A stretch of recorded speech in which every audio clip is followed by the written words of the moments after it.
water crisis, failure of government or its people.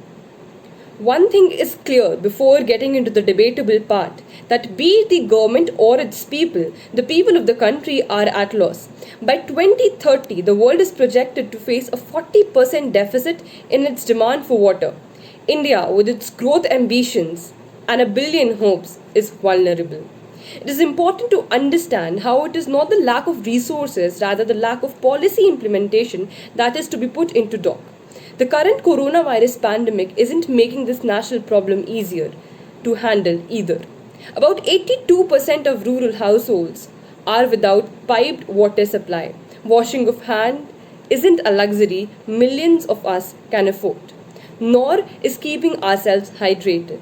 The question is not if the government is doing anything. For the past decades, the focus on water conservation has grown, directly reflecting the allocation of budget for water conservation. The question is the government doing enough? Understand this through this model of Singapore. Singapore, a city-state long dependent on neighboring countries like Malaysia for its basic drinking water needs, has fine-tuned the technology for treating wastewater and then reintroducing the treated water into its water system.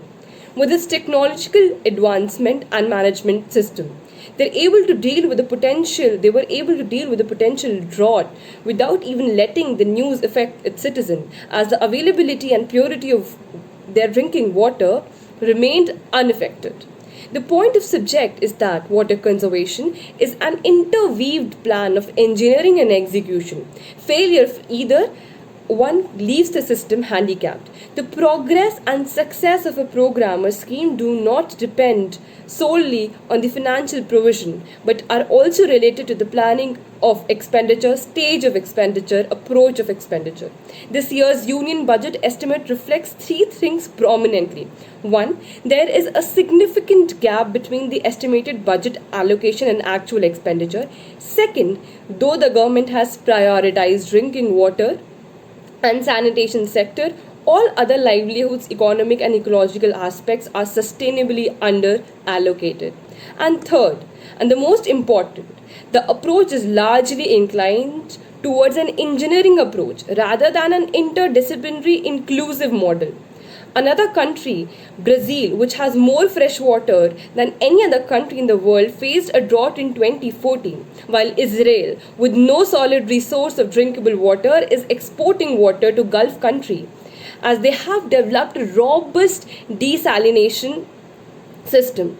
And broadly, it is not just how the Indian government is addressing the issue. It is a matter of concern, rather the consideration of water scarcity as a problem is unsettled, as water management system is still a state concern, leading to a loose-ended and fragile framework.